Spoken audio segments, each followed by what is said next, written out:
Hey guys, Zangetsu 134 here, bringing you another Kamen Rider Zi-O vlog. One that I've actually been trying to record for I think almost a solid month. Um, Basically, um, my life's been kind of hectic lately between my job and family stuff. I just haven't really had time to record anything. So I'm going to try and actually record reviews for 17 and 18 tonight, and the release it tomorrow. On Wednesday, and then on Thursday I'm gonna try and record, and then tomorrow I'm gonna try and record for Friday, episodes uh, 19 and 20, because I'm doing 17, 18, and I need to at least watch them tonight. Episodes 19 and 20 of Kamen Rider Zi-O, as I think, and I'm looking on Wikipedia here, because I can't remember when the last episode came out.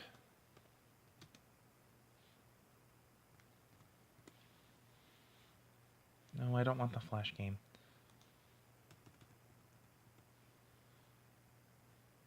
Here we go.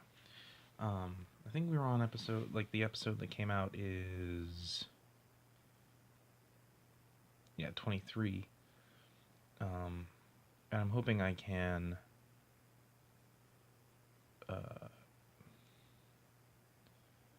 get through 1920 this week, and I can do 21 and 22, so that, since I think 24, so that I can get to episode 23 and 24 faster, so that way I can watch 21 and 22 over the weekend and record those, hopefully, and then I can get out 23 and 24 a little bit more on time. And then once I'm caught up with those, I want to start up my series I'll be doing as the other on the off week. So it's probably being a little ambitious with the way my schedule and my life is anymore. But the other problem is work's been really hectic, and I can't. So the only time I can record is at night, and it's been hard to record. Even when I'm on my days off, I really don't have time. Well, it's not that I don't have time, it's hard to record because there's just too much noise going on. Anyway, so let's get finally into the episodes, which was the introduction of Kamen Rider Waz. And I really admit I liked stuff about these episodes, particularly the appearance of Kamen Rider Shinobi, who's portrayed by the guy who did Star Ninja in Shuriken Sentai no Ninja. Probably most of you know better as Power Rangers Ninja Steel. Although, I argue neither of those seasons were very good. I think I got to 20 episodes of Ninja before I was just kind of done with it, because it kind of went nowhere. And I never watched Ninja Steel because I heard it was hot garbage. But yeah. So, in this we get more of Sogo having prophetic dreams. In this case, he dreams he's in the year 2022 and meets the Kamen Rider of that year, Kamen Rider Shinobi, who is, of course, a ninja-themed Kamen Rider, which I've wanted a ninja-themed rider since, I started getting into Kamen Rider. So it's kind of disheartening that all we get is him in one form, fighting Dustards from Kamen Rider Forze.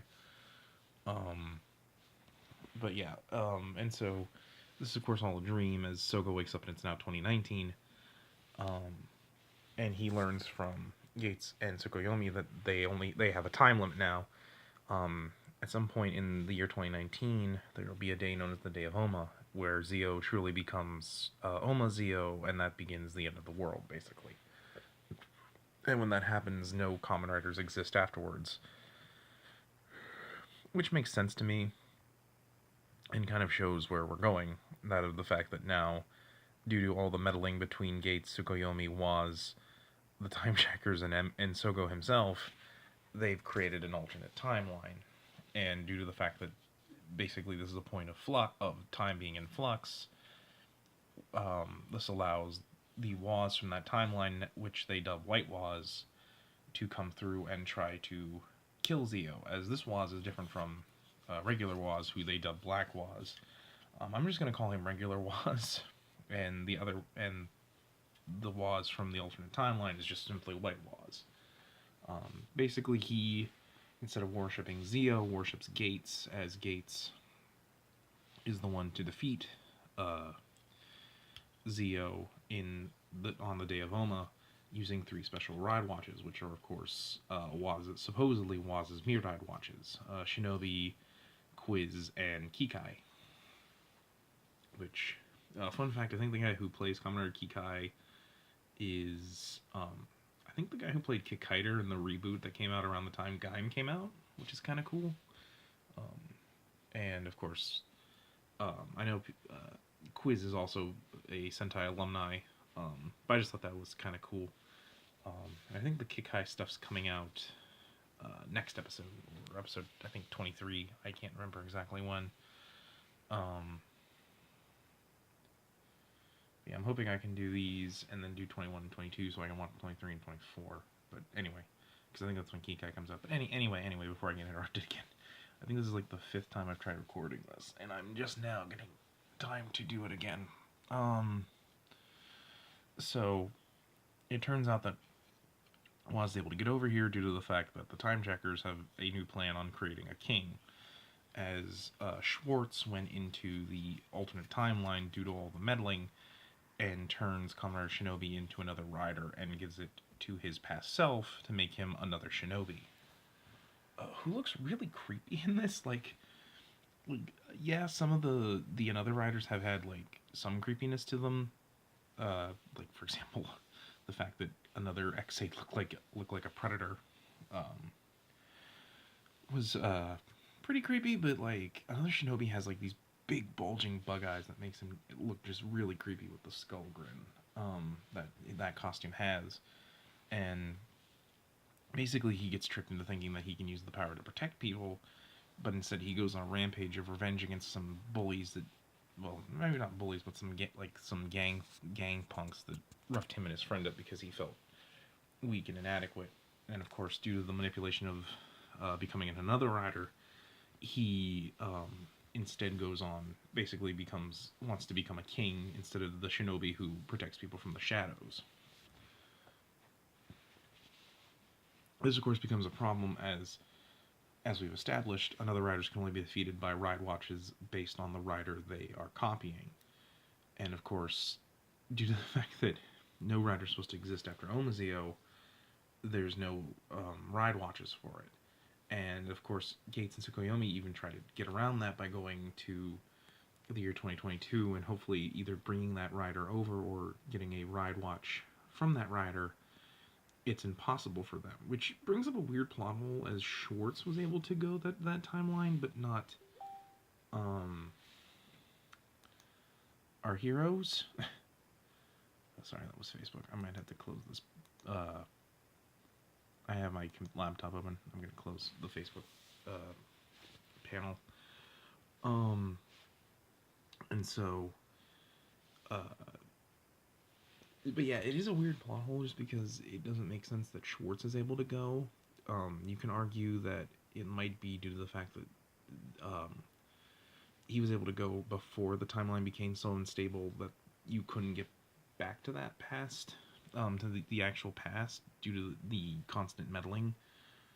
Or it's just simply that the time checkers can disobey the laws of time and space, even though they use time machines just like the very same type of time machines that our heroes use, unless theirs have some sort of special properties due to the fact that they're based on rider tech, such as Wool's Captain Ghost based time machine, or Aura's Castle Doron one.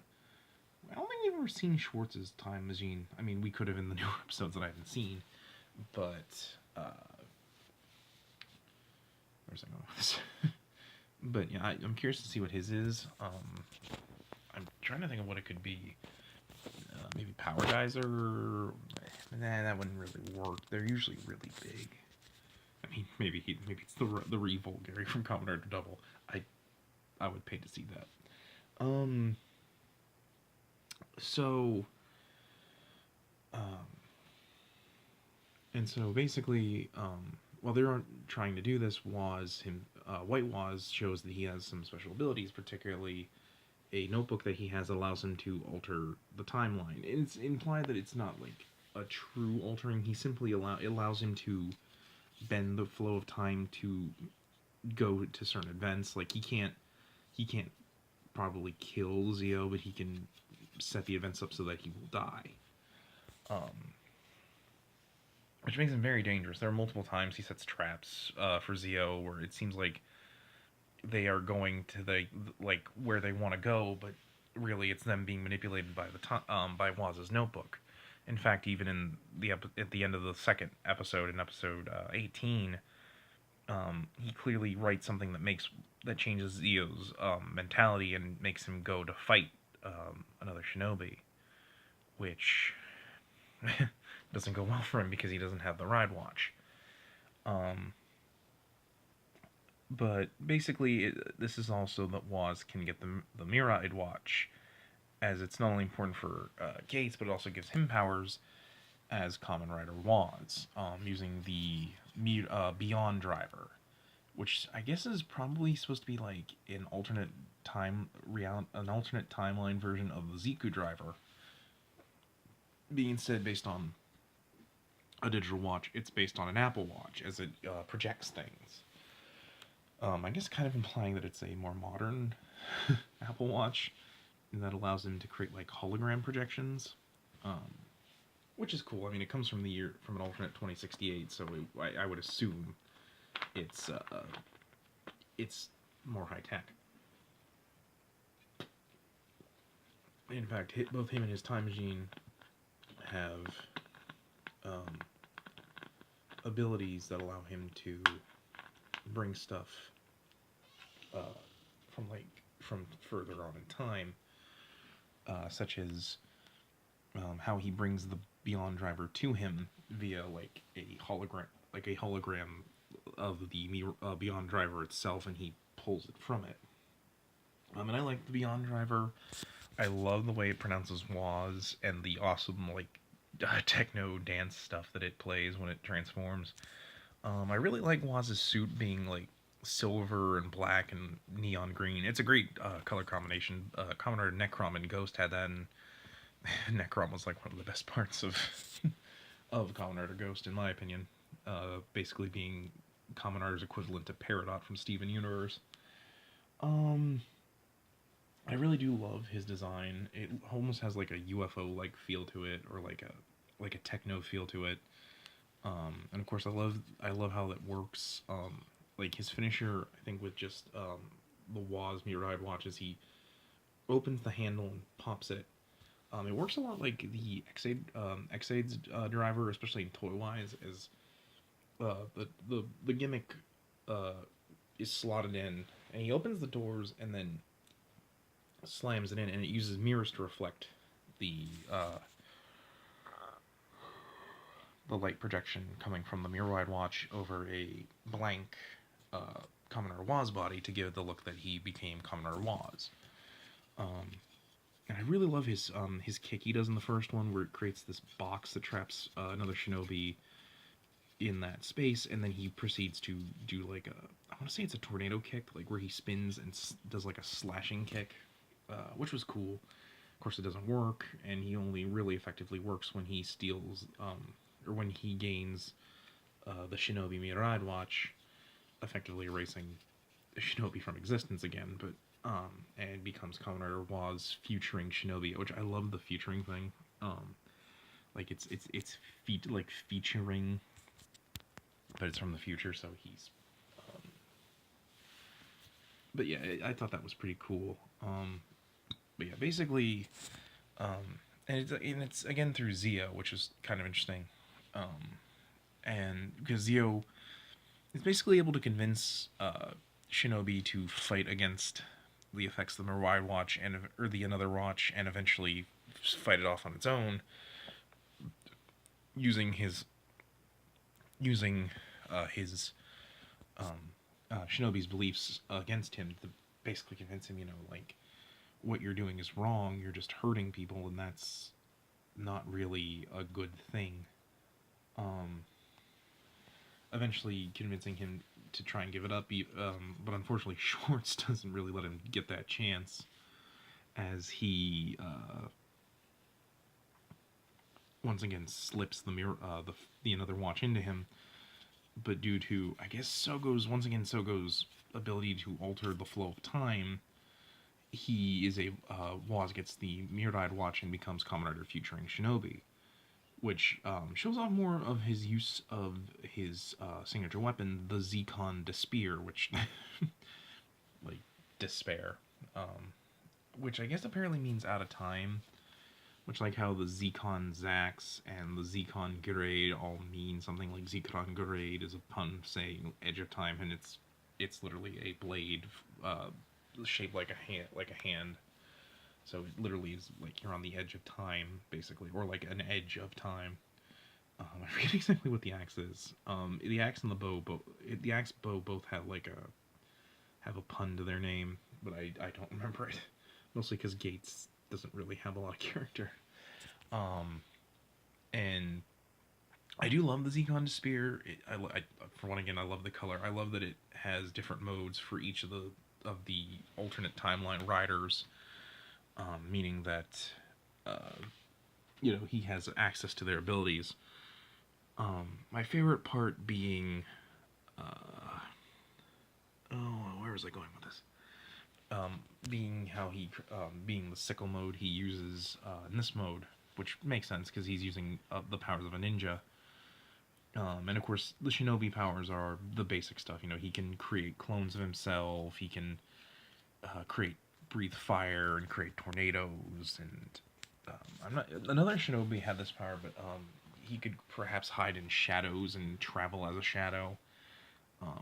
But I haven't really seen that yet, so I don't know if he still uses that as another Shinobi, or as featuring Shinobi.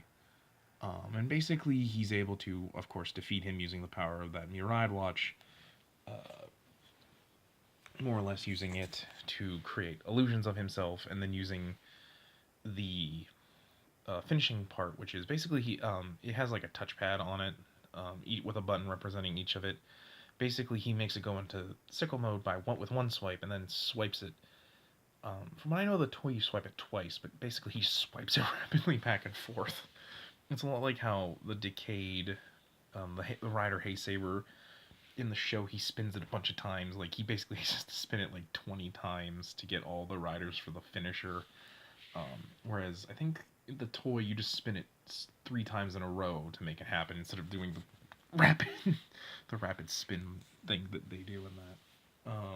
And he basically creates clones, and then I believe, if I remember correctly, because it's been a couple of weeks, it's been like a solid week since I've seen this episode, because I tried getting this out for Valentine's Day, but you can tell how well that worked out. And so he's able to defeat him and destroy the Ride Watch, thus ending any chance of Shinobi showing up in the future. And the episode ends with Emgo despairing over the fact that him and Waz are the ones who are trying to make him king. Sogo for the right reasons and Waz for the wrong reasons, although clearly Sogo likes to use Waz to his own advantage, even if he's not going to become an evil king. And Tsukuyomi and Gates wondering if they really are prepared to truly change the future, as they're not entirely, like, it doesn't seem like they're completely against it. It's more they're uncertain if this is what they want to do, especially if it means that Gates will kill Sogo. Especially even though they want to change the future for the good, they're not. I think there's a bit of a hesitation in them that they're not sure how they should go about it. Although I do like that Gates just doesn't like Waz, so he doesn't trust White Waz at all. And basically, the whole thing is a setup for the new status quo, that of them trying to find some way to change fate before the day of Oma, as well as basically set up for Gates' eventual power up into Gates Revive, according to the scans. But that's the episodes. All in all, I really enjoyed these episodes. I enjoyed seeing the White Waz and the new status quo. I think this is great for us to start seeing a character arc for Zi-O, or for not Zi-O, rather for Gates, because I think Gates has spent most of the first almost 20 episodes of the show just not going anywhere character-wise, and I'm hoping this will give him more character. Maybe perhaps we'll get some stuff for Tsukuyomi too, but I'm kind of doubting it unless Tsukuyomi gets to become the female writer of the series. And you never know, that might happen. I doubt it, but it might. It'd be nice. I liked featuring Kamen Rider Shinobi. I loved what they did with him. Even though him and the other future riders are just repaints of past suits and using a blank Ziku driver base for their belt. I love the designs. I love the ideas behind them. I'm really looking forward to the Kamen Rider quiz stuff that comes up next. I'm gonna try and watch those next. Maybe record them in a little bit. I'm not entirely sure. I'm probably gonna try and save recording that for tomorrow. Give myself a little bit of time, but it really all depends on how work goes, so that I can get home at a reasonable time. It's hard for me to record. I might watch the episodes tonight and again tomorrow just to make sure I have them down. Yeah, I thought they were good episodes. My only real complaint is just how exactly the time jackers can go to this alternate future, even though like our heroes can, and they basically have the same tech. But I don't know. Maybe that'll get brought up. Maybe it's manipulations of Waz. Perhaps Waz, it was able to happen because of Waz's notebook. But that's a fan thing until I see Waz doing so, like with the events that are going to come. I'm just going to assume that it's a plot hole or just not answered. Because there's a lot of things that aren't answered in this show, and I'm hoping we get more answers. It's still a young show, so. But anyway, guys, that's gonna be it for now. I'm gonna try and get the review for 19 and 20 out as fast as I can. I thank you all for those who stick by me for being so patient, and I'm hoping I can be better. Once I get caught up, I do plan on starting my Godzilla the Animated Series review. It'll work like this series. Basically, if there's two-parters, I'm going to watch it whole. If not, I'm just going to watch an episode. Mainly so I can talk about like the story arcs instead of one episode at a time for story arcs. I just feel it's a lot better to just do the story arc as a whole unless I'm watching the show as it comes out. But anyway, guys, I think that's going to be it for today. I thank you all for being patient with me. Like I said, just life has been making it hard for me to do reviews, and I do enjoy doing these, even if I'm the only one who enjoys doing them. But anyway, guys, that's going to be it for today. I'm Zangetsu 134, and I will catch you next time. Till then, take care.